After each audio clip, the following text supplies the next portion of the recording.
Without further ado, we're in ecom, we're interactive, we love getting hands-on with the tools. So what I thought I'd do is I'd give some examples here. I run an agency, Spruik. Been doing SEO really since about the same time, in the late 90s, early 2000s, AltaVista into Google, Dogpile, Ask Jeeves, all that fun stuff. So been around the block.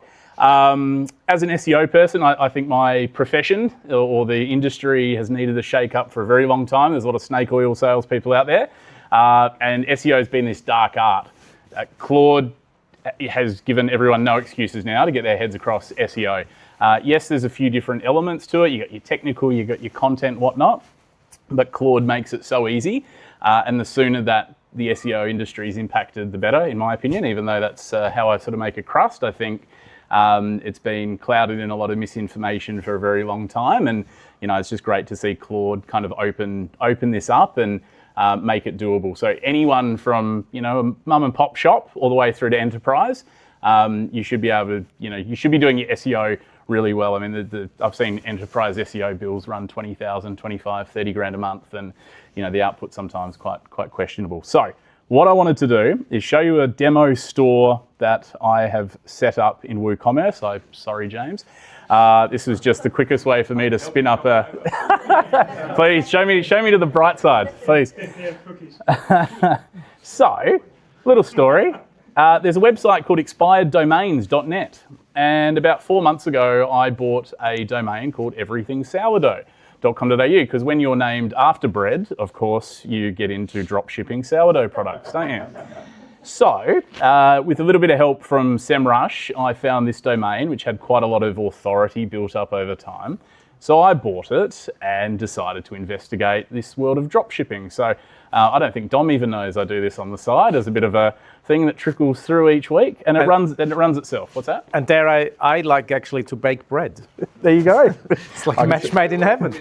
I can sell you a bit of stuff. So anyway, we've got a demo site. Now, I've always said that the best people who work in digital e-com SEO are the ones that are experimenting and tinkering on the side, and you'll see this with Claude as well. The best people who are working with AI are the ones building themselves tools and little working on little projects and whatnot. So one of the biggest things to date has been trying to get that information out from multiple sources. You've got Google Analytics, you've got Google Search Console, you've got SEMrush, you've got whatever other tool that your business gives you to analyze the SEO. And so what I've done here is I've set up a couple of MCP connectors. You can see I'm using Claude Code in the terminal.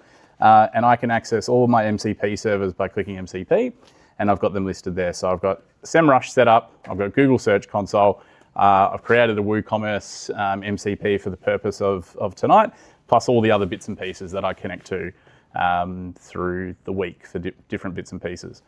So what I want to do is because I've got access to all of those bits and bobs now, I can now query. I've taken the shortcut and I've asked Claude, give me a few little prompts that I can feed in.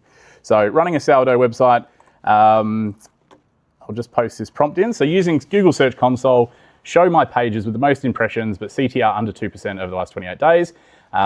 Give me the rundown. What I can also pop in here as well is for those pages. Sorry for the newbie question. Yep. CTR, click-through rate. Sorry. So for the digital marketers in the room, this will be something you're familiar with. So just a few little bits of terminology. So in I guess the e-com land, we're really concerned about things like conversion rate, click-through rate, number of pages viewed, that sort of thing, and Google Search Console, which I'll give you a little bit of a look into now for those in the room who haven't touched it. There you go. Look at that Spruik climbing. Happy days. We'll go to everything sourdough. Now, I haven't done anything to really optimize this over time, but essentially this is Google giving us what's happening on the website at any particular point in time. These are all free clicks. It's why I love SEO. You're not having to pay for it if you're getting it right. And this stuff's on all the time. So your shop front's always open, always accessible. So we've got a myriad of data sitting here. We've also got, I just thought I'd show you really quickly, SEMrush. So it's a proprietary tool just sold to Adobe. It's sold to Adobe. That's why it's been given a couple of months ago, I reckon. And so if we have a look, And this is an analytical tool that tells us what's happening in the broader sense. We can look at competitors. We can have a look at how the domain's performing over time. And you can see I've bought a domain that died, and I've tried to slowly but surely bring it back from the brink. So we started back when we were January, 100 keywords. We're up to 309 now. Happy days. And the goal is to try and crack into that elusive top 3. So great example in terms of trying to sort of bring something back from the dead. And I'm massive on this sort of stuff. If your SEO guy can't show you what he's working on the side, then yeah, ask questions. So we want a central place to access all this data. We're asked Google Search Console, GSC, give us that info. And I'll also go for those pages, or let's go select one page to then give me some SEMrush data for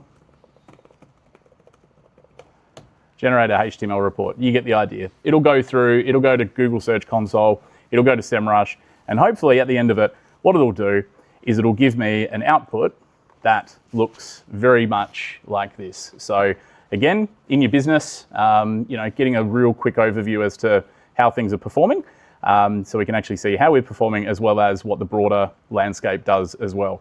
And that's just using the MCPs that I've built for that. Now, I can link this back to my website as well. So I'm going to just stop that. I'm just trying to show you some output because Claude loves to think. Because we've got the MCP connected to WooCommerce, WordPress, we can have a look at, can you generate some new meta descriptions for 2 products? Select any. I'm doing a demo. Cool. So by rights, if this is all set up properly, this should go through my WooCommerce website that, again, I just had a bit of a play around with earlier, and it should select a couple of these items. Thanks, mate. It should select a couple of these items to rewrite, and hopefully we get a bit of news back. Now, while this is going off and doing its magic, I thought I'd just show you a client website that I've been working on a little bit behind the scenes. They're an Adelaide-based caravan, mum and pa store, happy to help out. Essentially, they just needed something up and running. And the biggest thing is, up until a couple of weeks ago, they had never had an online store. They'd never ventured into the world of e-commerce at all. And just the other week, I think we cracked 10 grand in total sales so far from them, and sales that probably would never have eventuated because most of that has come from people traveling around on their caravan in Queensland, WA, Northern Territory. So it's been a fun little project. What we've built in behind the scenes is they've got the product feed that, again, in e-commerce, you'd sort of see. This is all just a bit of a custom job. But I have a little override. So sitting down, again, mum and pa store, you don't want to be sitting down writing meta descriptions. So what we've got is I've got a little connection into the Anthropic API that if I click generate an SEO description, there you go, generated. And so I can have a look at the product before. Pretty basic, not really going to keep the Google gods happy there. Pretty basic description. Once I save that, all updated.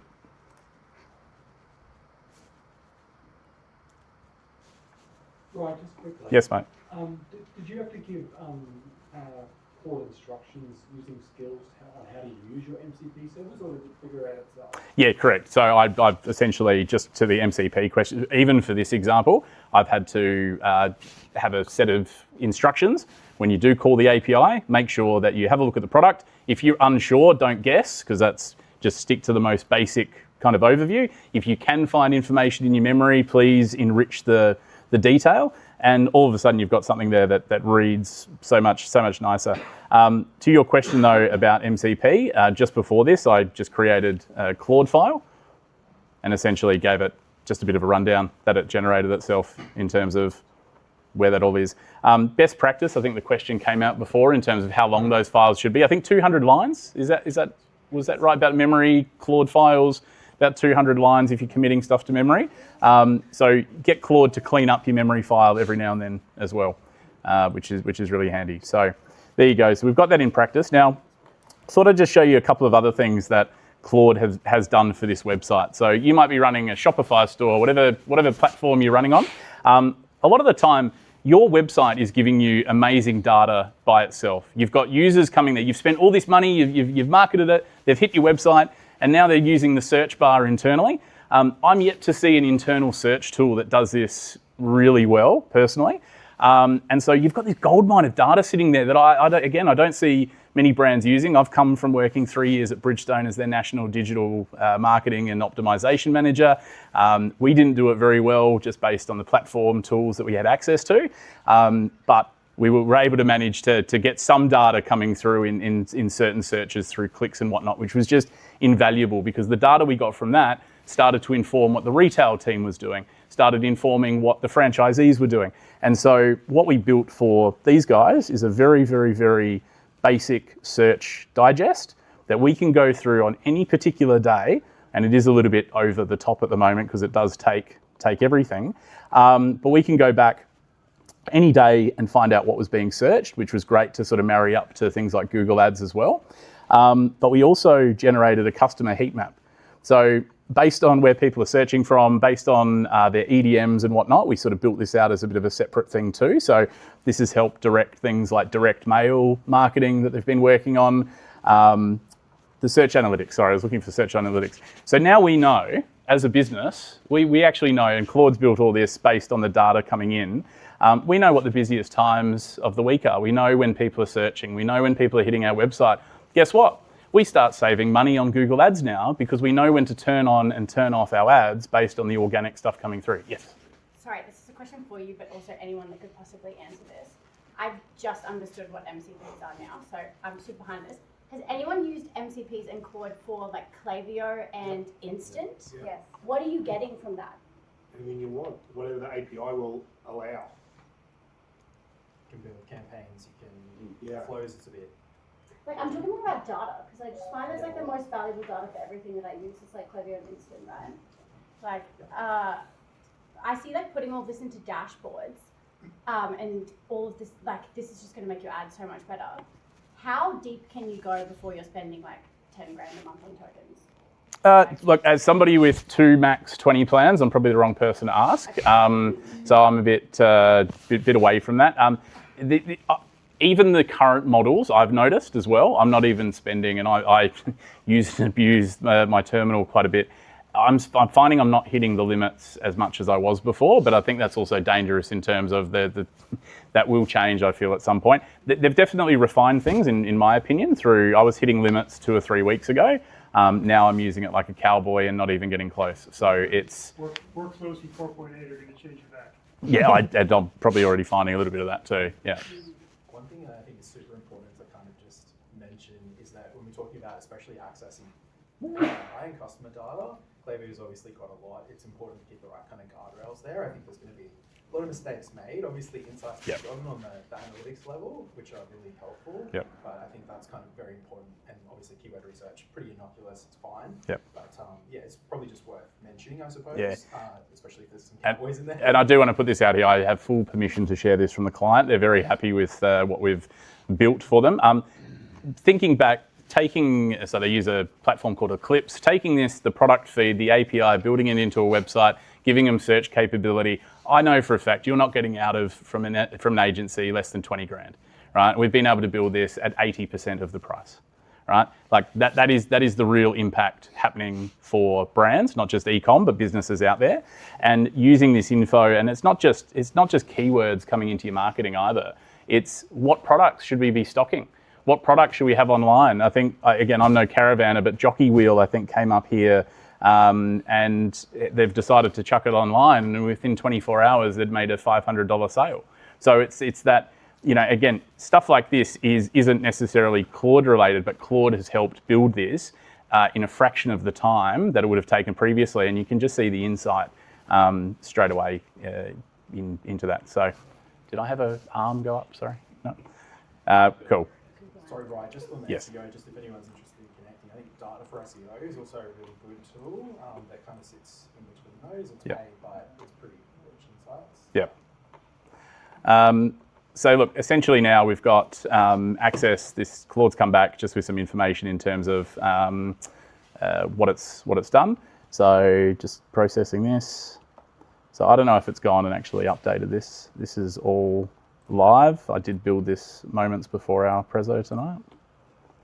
Fly by the seat of our pants, right?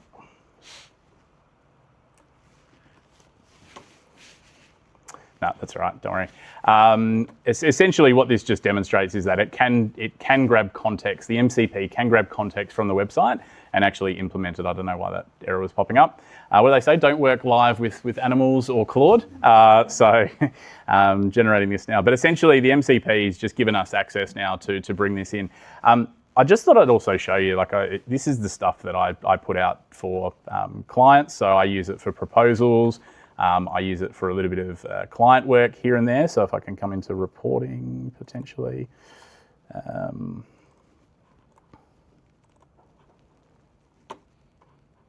All right, so Claude's generated for me a SEO performance report. So this is live in market. It's pulled all of this. I would never have dreamt of being able to pull any of this stuff through myself previously, or at least it would have taken a very long time to bring this through. And pretty much demonstrating the sort of inner workings of what they're trying to look at doing in regards to an SEO campaign in general. And we hooked up the SEMrush MCP to this as well to really sort of give some recommendations and stuff as well. And we're able to spend less time on the reporting. Anyone who works in sort of e-com and digital marketing knows that end of month is incredibly long, hard, frustrating sometimes. So this is just cutting down the speed of all of that as well. So thought I'd just show you that. Now, there was also another question in the crowd just with regards to Claude-in-Chrome as well. So what I'll do, has anyone seen Claude work in Chrome from the terminal? I saw 3 or 4 hands. So essentially, if we are in the terminal, we can just give it the flag Chrome, research flights on Qantas for me back from Brisbane to Melbourne. And I know this might not be all that groundbreaking in terms of cool, agent opens browser, agent uses browser, agent gives results. But when you're doing this multiple times a day, especially if you're building, let's say, client websites that you need the agent's eyes on this is an incredible productivity hack in terms of getting the right response. You can actually then send it back and go, right, you've told me that you've got this working. I think one of the limitations, especially when you're working in creative and design and especially, PDPs and PLPs and, the layout of these pages, which are critical to a business, it's really good to get the agent's eyes on it and actually open it up in a browser and play around with it and actually click like a user.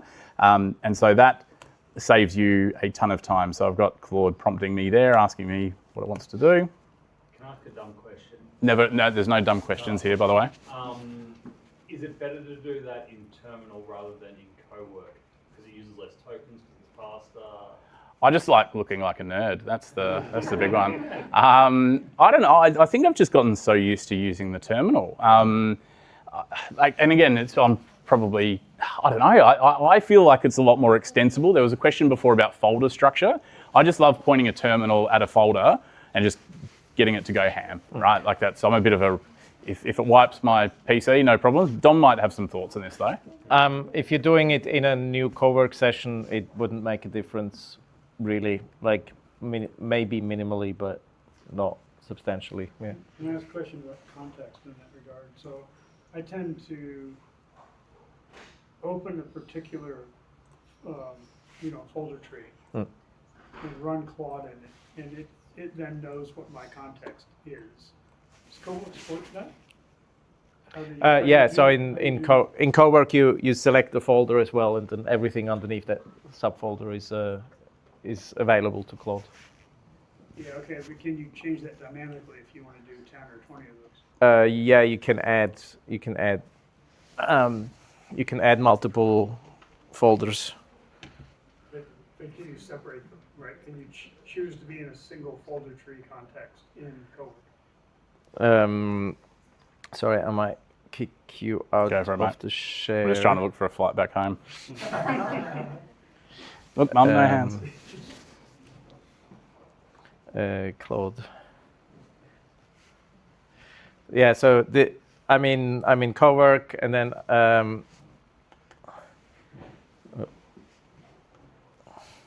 And then I can say, work in a project folder, so I can choose the folders, or I can choose a different folder. Obviously, always allow. But I can also say, or rather, once I'm in there, when's the next event? Once I'm in there, I think I can actually say add folder. So it now knows that I'm part of a specific folder, but now I can also add a second folder to it. And so now on the right-hand side, we have the working folders here, and we have the Claude Community, and we have the Harbour Edge Intelligence folder. And it can use data from both folders. And in the console on Google Cloud Code, you can do /add_dir, and then that adds additional directories. Thank you. Yeah. Awesome. One final little tidbit that I'll leave you with. The question came up before about skills. So I thought I'd just show you this really quickly. Again, I think there's a bit of a dark art with SEO. So I spent a bit of time, let's have a look if I can find it.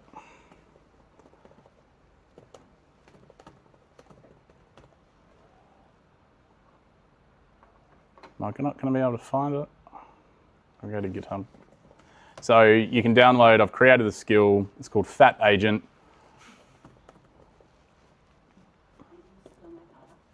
No. Essentially what you do is you include, well, I mean, Dom's been part of it, so here we go, you're guilty with me now. What Fat Agent will do is we'll crawl any website. It works best when you've got your code or your stuff on there, but it will actually crawl your website independently of any code. You spin it up and it'll give you recommendations straight away based on my 20 years worth of what to look for across content, technical stuff. It's all the stuff that you're not going to find in a sensationalist LinkedIn post or blog. It's the stuff that actually moves the needle. It'll give you a score, and then it'll also identify any issues based on P0s all the way down to P3s, so things that you need to look at as well. I'll share this out maybe when we do a bit of a post event. Don, question for you. Do we need to read every line of Rye's agent before we install? I will be. I've already got your Shopify details, mate. I've already got them. I've got your Bitcoin. No. But look, this is all the stuff that I wish I had access to 10, 15 years ago, right? Like we're in such an amazing time at the moment, and this here takes the guesswork out of it. And also, you know, when you're in an industry where, you know, again, we're all spending a lot of money on Google Ads for e-com, we're all spending a lot of money on this sort of stuff. It's also a nice little check and balance. So do what you will with that. But my little parting gift, I've got a flight to catch apparently, according to Claude. There you go, it's getting there. I thought I'd just give you a little bit of an insight into that. I hope you've gotten something out of it. As I mentioned, Dom and I share a ton of stuff. I'll go back to the slides. Yep. Dom and I share a bunch of this sort of stuff out quite often as well. I'll go back to Share it out on LinkedIn, share it out on the Claude Community. Where do you do that? All over. The Claude Community website. LinkedIn's a great spot for that sort of thing too. And then, just little email blasts that we put out as well.